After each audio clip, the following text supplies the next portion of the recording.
नवाब मलिक की गिरफ्तारी के बाद मुंबई में एहतजाज शुरू हो गया। महाविकास अघाड़ी के लीडरों ने नवाब मलिक की गिरफ्तारी को सियासी इंतकाम कहा है। महाविकास अघाड़ी के लीडरों ने महाराष्ट्र के सड़कों पर एहतजाज किया।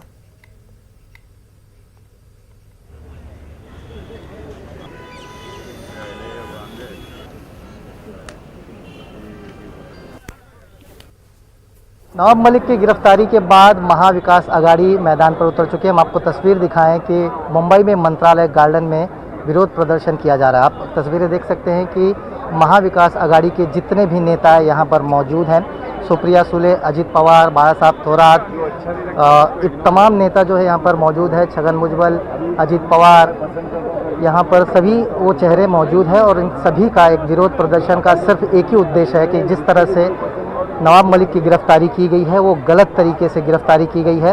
देखिए, जो भी हुआ है वो बिल्कुल गलत है। देश के डेमोक्रेसी में इस तरीके से पॉलिटिकल वेंडेटा या पॉलिटिकल स्कोर सेटल करने की जो भूमिका जो नज़र आ रही है वो निश्चित उचित नहीं है। राजनीति का जो दर्जा है, लेवल है, वो बहुत ही गिर गया है।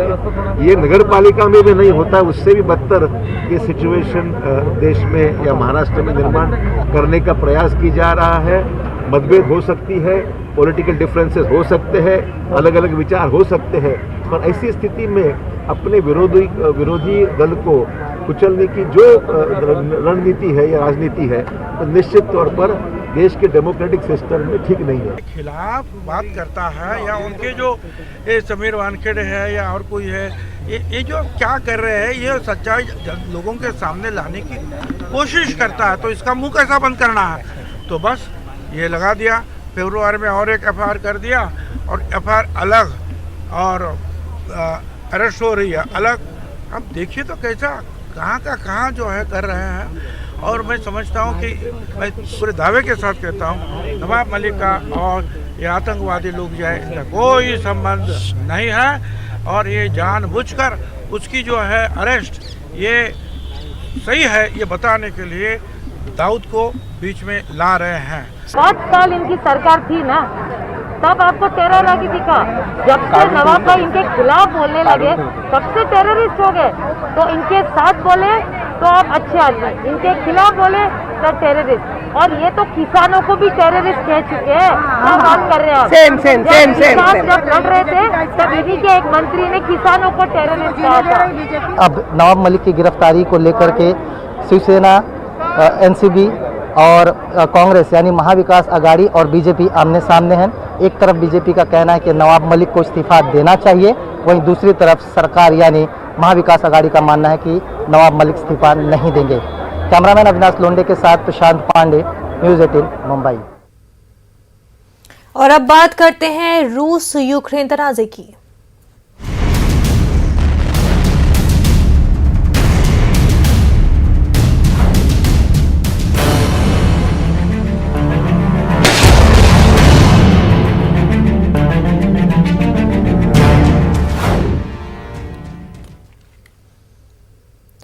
रूस के यूक्रेन के शहरों पर हमले जारी हैं। रूस ने खार्किव में मुख्तलिफ मकामात पर रॉकेट हमले किए हैं। खार्किव में एयरपोर्ट को भी निशाना बनाया गया है। यूक्रेन की पुलिस ने दावा किया है कि रूस की बमबारी के बायस कम अज कम 7 अफराद हलाक हो चुके हैं। उधर रूसी फौजें मशरक़ी यूक्रेन में दाखिल हो गई हैं।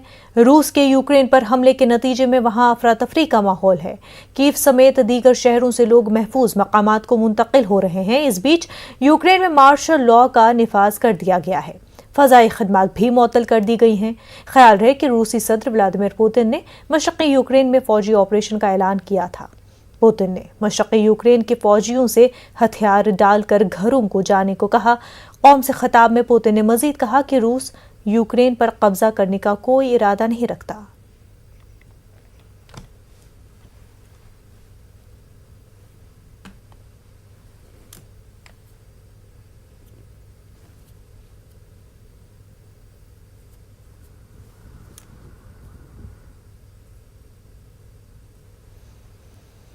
तो आपको बता दें कि पुतिन का मशरक़ी यूक्रेन पर हमला, यूक्रेन की अपील रूस को रोके दुनिया। रूसी इक़दाम की दुनिया भर से मजम्मत। यूक्रेन पर हमला बिला इश्तियाल और बिला जवाब। जो बाइडेन का बयान। फौज को यूक्रेन पर हमला करने से रोके रूस। रूस के हमले का असर तेल की कीमतों में भी इजाफा हो चुका है। यूक्रेन के खिलाफ रूस ने जंग का ऐलान कर दिया है। पुतिन का मशरकी यूक्रेन पर फौज कशी का हुक्म। कीव समेत कई जगहों पर धमाकों की आवाजें सुनाई दे रही है। यूक्रेन की अपील, रूस को दुनिया रोके। रूसी इक़दाम की दुनिया भर से मजम्मत की जा रही है। यूक्रेन पर हमला बिला इश्तियाल और बिला जवाब है जो बाइडेन का बयान। फौज को यूक्रेन पर हमला करने से रोके रूस। अक़वाम मुत्तहिदा का बयान।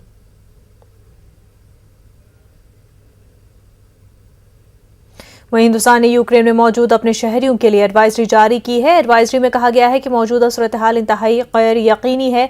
जहां है वहीं रहें। कीव का सफर करने वालों से अपील की गई है कि वो अपने अपने मकाम को लौट जाएं, खसूसन महफूज जगहों को मुंतकिल हो जाएं।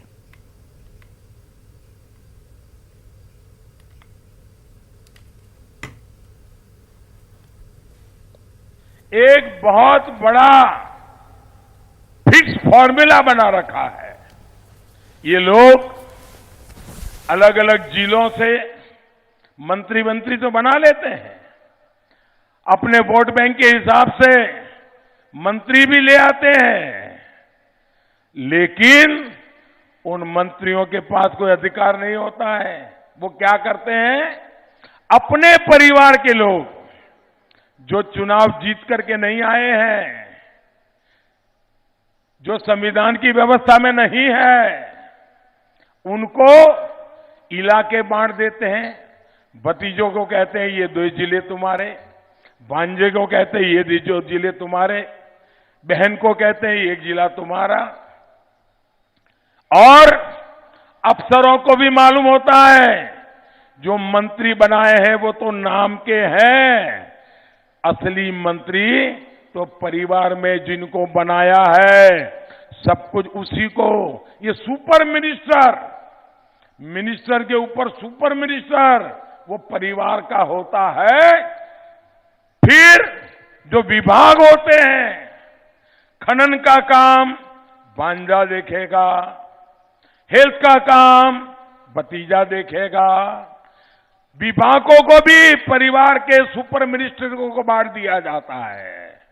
और इसलिए नीचे सरकारी तंत्र को भी मालूम होता है कोई काम वाम करने की जरूरत नहीं है, जनता का भला करने की जरूरत नहीं है, बस इस सुपर मिनिस्टर को संभालो, अपना सीआर ठीक रहेगा, अच्छा पोस्टिंग मिलता रहेगा, और इसलिए सरकारी तंत्र भी बर्बाद हो जाता है। भाइयों बहनों, इस तरह चुपचाप परिवार में बैठे बैठे लोग सरकार में सुपर मिनिस्टर के नाते सारा कब्जा करके बैठ जाते हैं। चोरी छिपी से फाइलें भी तब तक क्लियर नहीं होती हैं जब तक कि सुपर मिनिस्टर ने हां न कहा हो। यानी मंत्री कोई भी हो, लेकिन परिवार का सदस्य ही उस मंत्रालय के चलाता है, उसी के काम से बात आगे बनती है। भाइयों बहनों, क्या ये लोकतंत्र के लिए, संविधान के लिए, सामान्य मानवी की आवश्यकताओं की पूर्ति के लिए ये रास्ता उचित है क्या?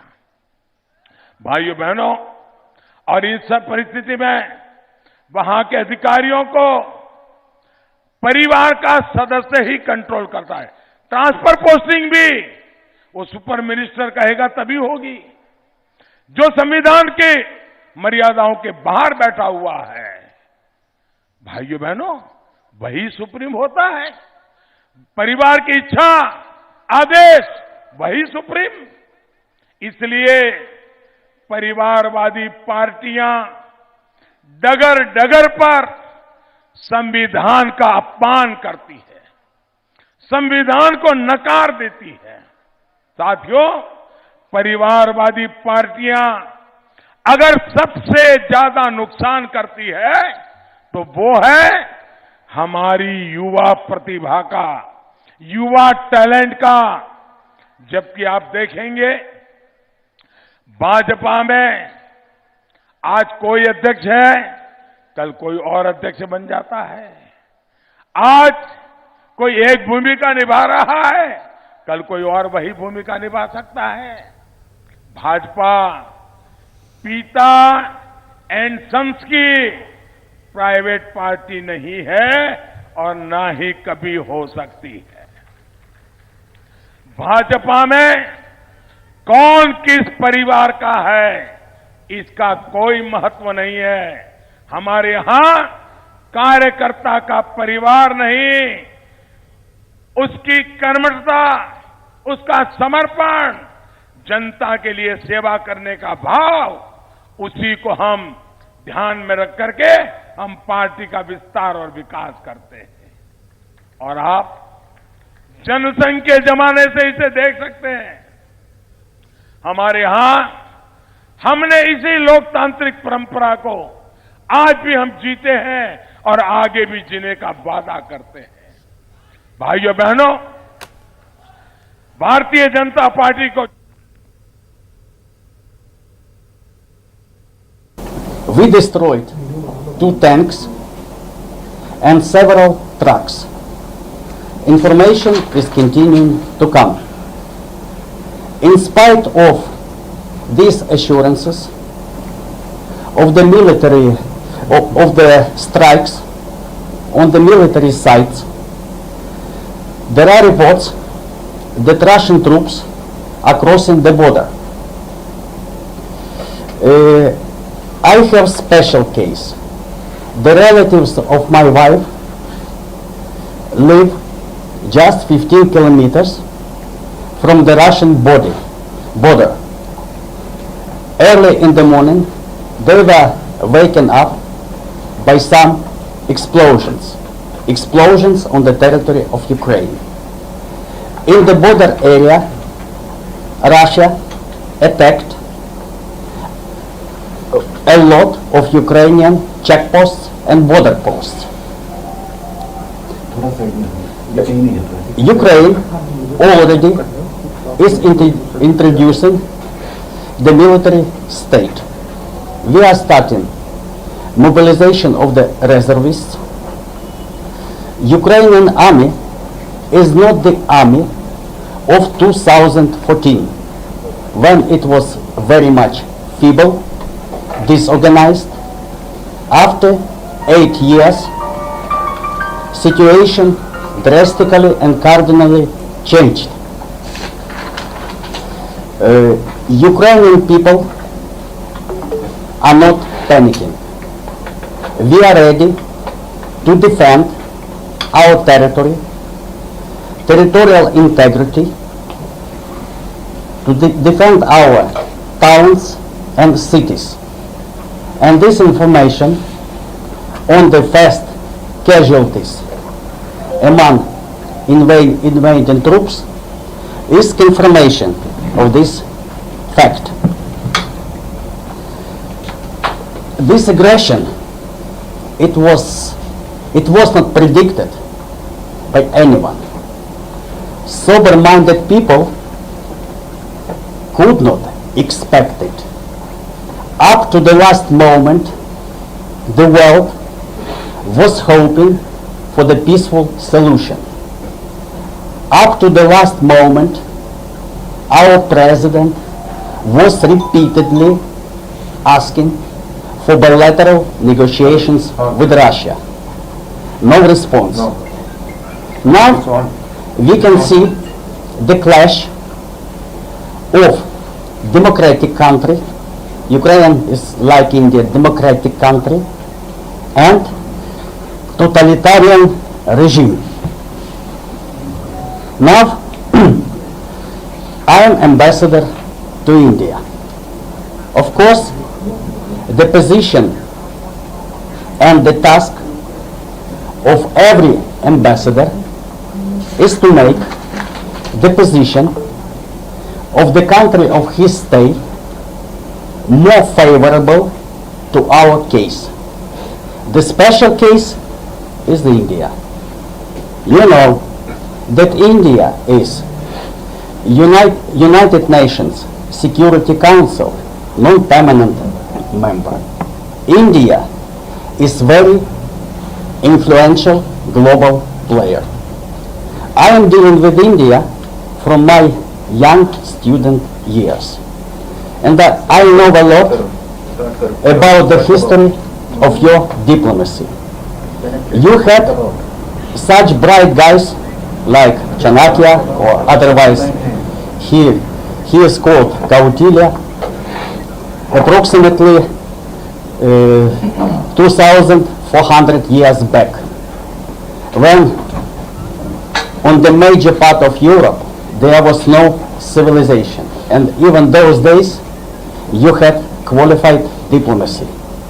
Let's go into your mythological stories.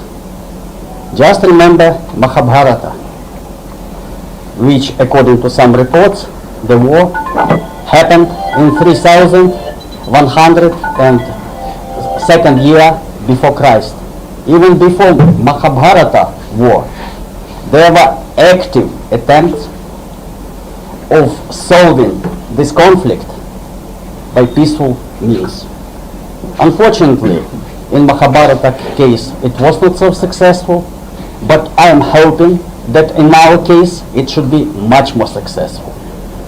Don't forget that India, for many years, was and still the leader of non-alignment movement. Non-alignment movement was created in the time of the Cold War just to prevent world tensions. It was based on the principles of peace. Don't forget that India was among architects of the world famous 5 principles, Panchashila. That's why at the present moment we are asking, pleading the support of India.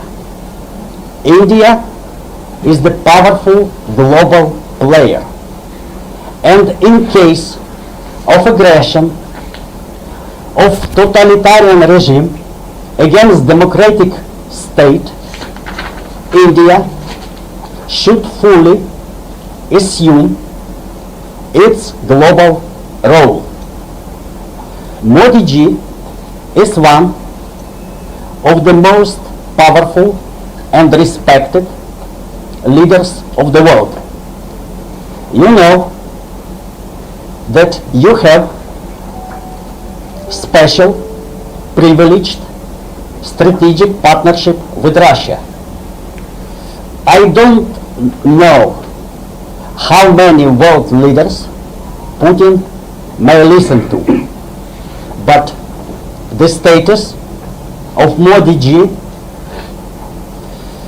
makes me hopeful that in case of his strong voice, Putin at least should think over. We are expecting for much more favorable attitude of the Indian government in this crisis situation. It's the moment of truth, moment of destiny. I am following all the reports on the site of your ministry, and the latest advisory to your citizens in Ukraine was just not to go out, not to go to Kiev, and recommendations and the statement of your Ministry of External Affairs was that India is closely following development of events. We are deeply dissatisfied with this position. Hindustan से मदद की appeal करते हुए Ukrainian सफीर खिताब कर रहे थे, कह रहे थे कि वज़ीर-ए-आज़म नरेंद्र मोदी पुतिन से बात करें। एक छोटा सा ब्रेक लेंगे, जल्द होंगे हाजिर।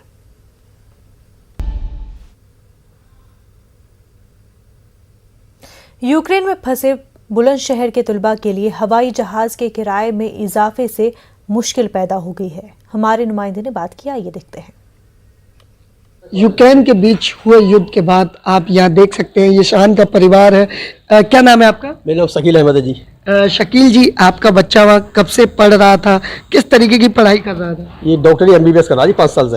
अच्छा, 1 साल बाकी बची है। अच्छा। हाँ, अब ये झगड़ा जो चल रहा है, इससे बहुत परेशानी हो रही है हमें इस टाइम ज़्यादा। आपकी क्या फोन पे बात हो पा रही है बच्चे से? फोन पे बात हो रही है? फोन पे बात हो रही है, रोजाना बात हो रही है।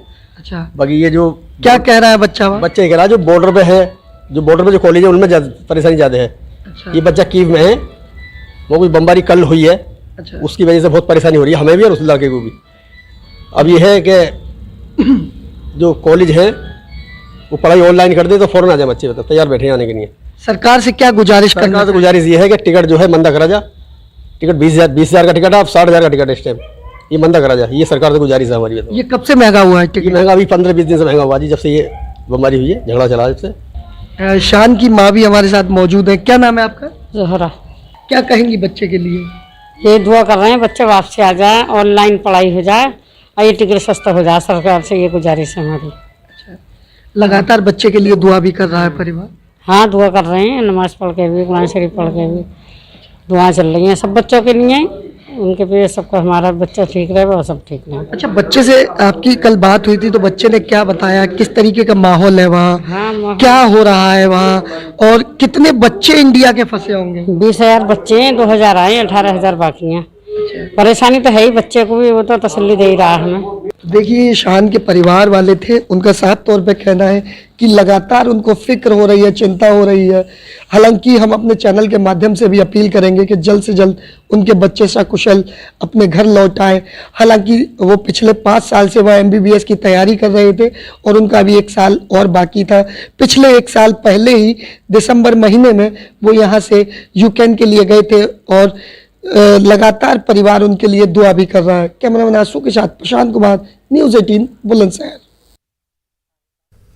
भारी बर्फबारी के बाद गुज़िश्ता रोज़ श्रीनगर हवाई अड्डे से तमाम परवाज़ें मनसूख की गई थी। आज मौसम में बेहतरी आई है और दोपहर को परवाज़ों का सिलसिला बहाल हो गया। एयरपोर्ट इंतज़ामिया के मुताबिक विजिबिलिटी में बेहतरी आई है। उसके बाद परवाज़ों का सिलसिला बहाल हो गया। ताहम सुबह से मौसम ख़राब था, ऐसे में सुबह कुछ परवाज़ें मनसूख हुई और कई ताख़ीर से चल रही हैं। उधर एयरपोर्ट रोड पर भारी ट्रैफिक जाम देखा गया। इसकी वजह से मुसाफिरों को मुश्किलात का सामना है। कई मुसाफिर पैदल चलते हुए एयरपोर्ट की जानिब रुख करते देखे गए।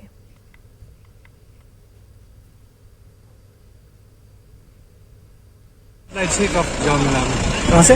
रेड लाइट से जो नीचे गाड़ी छोड़ के हम जा रहे थे। एडमिनिस्ट्रेशन से हम ये कहेंगे कि इसका कुछ संविधान निकाल दो।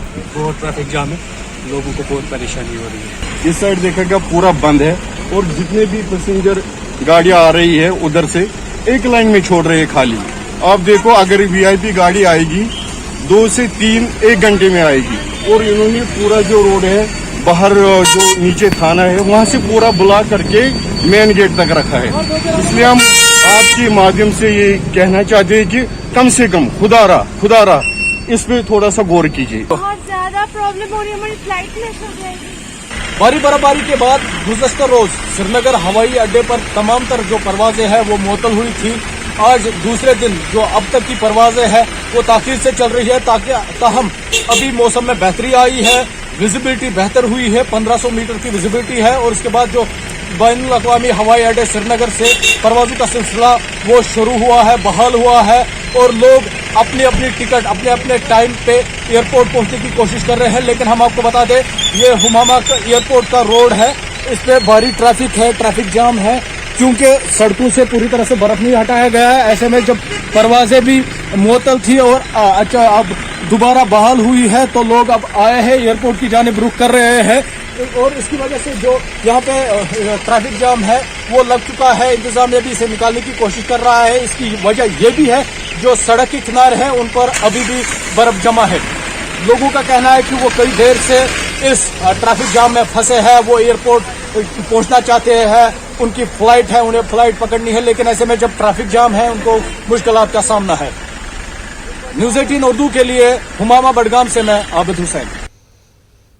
खबरनामे में फिलहाल इतना ही। हमें दीजिए इजाजत। आदाब।